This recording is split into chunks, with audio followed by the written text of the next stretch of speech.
We all need that reminder, don't we? I think of the Happiness Project.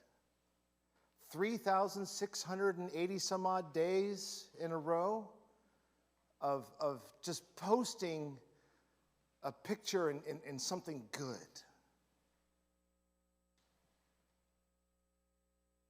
We all need that. I need that. There's a ridiculous story going around about a man trying to cross the street. And he steps off the curb, and a car comes screeching around the corner and heads straight for him. The man walks faster, trying to hurry across the street. But the car changes lanes and is still coming at him. So the guy turns around to go back, but the car changes lane again and is still coming towards him. By now the car is so close, and the man is so scared that he just freezes in the middle of the road. The car gets real close, swerves at the last possible moment, and down goes the window, and he can't believe what he sees. "See, it's not as easy as it looks," says the squirrel driving the car.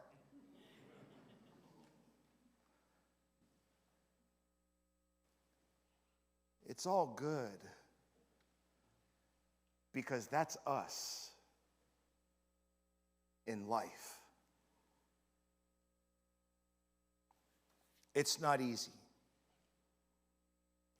No matter how fortunate and blessed we all may feel, how privileged we truly are, there comes a time when our luck runs out and life slams us upside the head with a 2x4. At times like these, we feel like a squirrel trying to cross a busy street, and it seems like there is nowhere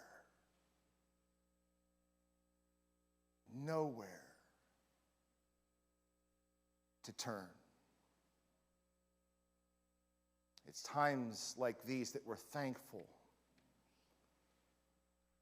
for the into me sea of our triune God, because it's always good. Well, this last week I got smacked upside the head with a 2x4. Don't get me wrong, Joe's death a month ago really hurt. But this was different. I had known Joe and loved Joe for 2-ish decades. I have known Mike and loved Mike for nearly 5 decades. I knew Mike in kindergarten. He was always the best-looking guy in the room, the most athletic, and the smartest. But you know the thing that was his greatest single attribute? He was the humblest guy in the room. He was a man of deep, profound, tempered faith. But he was not a church guy. He loved Calvin without ever having crossed the threshold of these doors. And not because of me. Because of you. Because of the shoulders upon which we stand. Because of the sacred, holy space in which we sit and in which we worship. You would have loved Mike. And you could not round up enough containers to hold everything that God generously poured into Mike.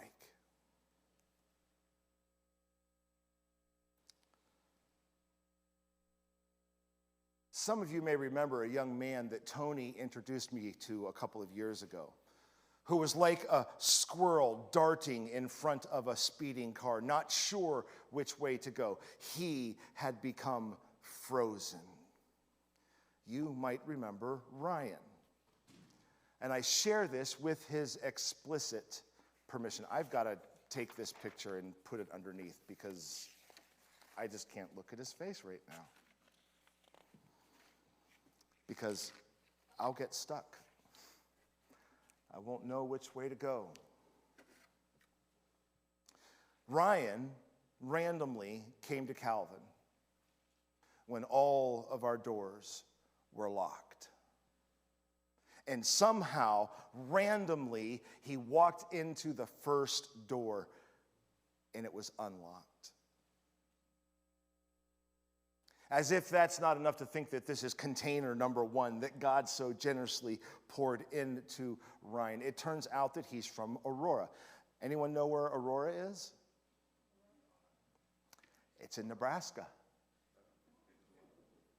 Container number two. Ryan was an amazing young man with the best of the Midwest work ethic that would make any Nebraskan dad proud. Scratch that. Ryan's work ethic is Midwest on steroids to the point that he was suffering. His day started at 6 a.m. in East Liberty, where he meets with a dozen other college students in the park for a breakfast, a goal check-in, and a pep talk. And then a student leader drives him up here, where Ryan went door to door selling educational books. And then he's picked up at 9 or 10 o'clock at night. And his student leader debriefs him, checking that all of his numbers were in line with success. This goes on 6 days a week. Yep, that's 80 hours a week. It's the expectation. It's neatly packaged in a character-building leadership development program. And I've got to tell you, it's kind of hard to believe that it's legal. This insidious program had Ryan frozen in the middle of the road, hemmed in with trouble. His Midwest work ethic, his drive to succeed, was getting in the way of him staying alert as to what God would do next. So Ryan came over to Calvin every day for a week for lunch, and we talked. One day, he looked a little bit extra hungry, so I asked him what he really craved, and he said a big, juicy cheeseburger. So we ordered out from the Harmony Inn. Sorry. Harmony has big, juicy burgers. It was a lot better than the balled-up, double-decker Wonder Bread, peanut butter and honey energy boost sandwich that he had every day for lunch and dinner. Some of you remember those. And after lunch, he'd rest, sometimes for several hours. I'd offered him one of the couches that are spread throughout Calvin or next to my office, but he was literally seeking protection from the forces outside of the church. So he preferred to take his naps where one of you are probably sitting, or more accurately, one of his many Sabbaths in the sanctuary where he felt comfortably protected, nurtured, and safe because he was being hemmed in. Yes, this sacred holy space was a safe haven, away from the dangers of his Midwest work ethic mixed together with the risks of this toxic program. But as our talks progressed, we realized that it was also a space where Ryan was simultaneously breaking free from his man-made guilt. And he was being filled with passionate patience. It was miraculous to see as he opened up and let God's Spirit in. It was the epitome of into me, see. And it enabled him to become a risk taker, a norm breaker, especially in the eyes of the program, and a better maker. God's Spirit, infused in this sacred, holy space, forged the tempered steel of virtue, and it allowed him to seek God's will over his will, to make Dad proud, over his will and the will of the program. I am so proud of Ryan. He was a man of exceptional integrity, unquestionable character. And I don't know whether he continued with the program or not, while asserting that working 80 plus hours a week is no way to achieve success. Or if he rented a car to drive it 1,000 miles back to Nebraska, or if he did something in between. I, however, have no doubt that Ryan has now, because of this space and this time, because of his suffering and what it produced, because of his integrity and sticking to it, because of him allowing God to see into him, that he has an alert expectancy, and he did not ever feel shortchanged. What I do know, however, is that our creative God placed us together in this holy, sacred space. And I'm thankful for that.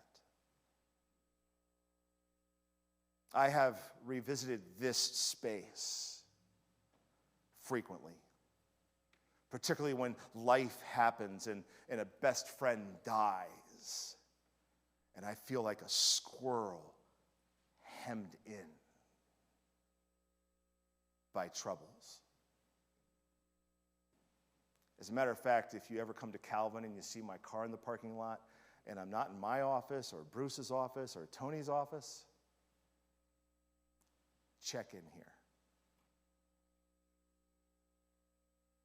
This is probably where you'll find me, seeking for into me, see, that only God can do. It's become a place and a space for me and for many of you where those troubles have developed passionate patience, and how that practice in turn has forged the tempered steel of virtue that keeps us alert for what God will do next.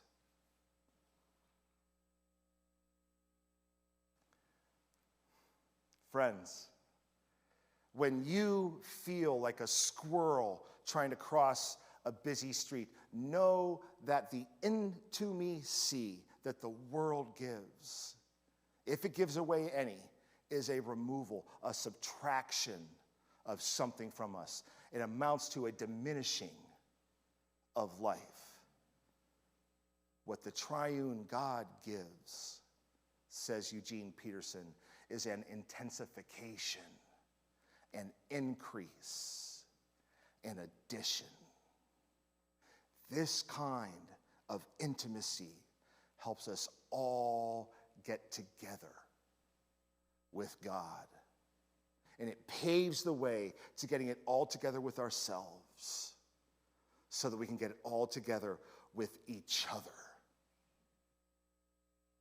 When we have it all together, we will never feel shortchanged.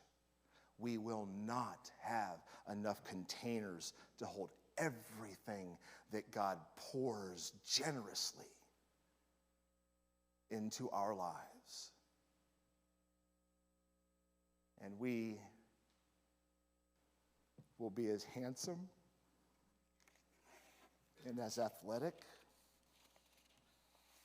and as smart and as humble as Mike.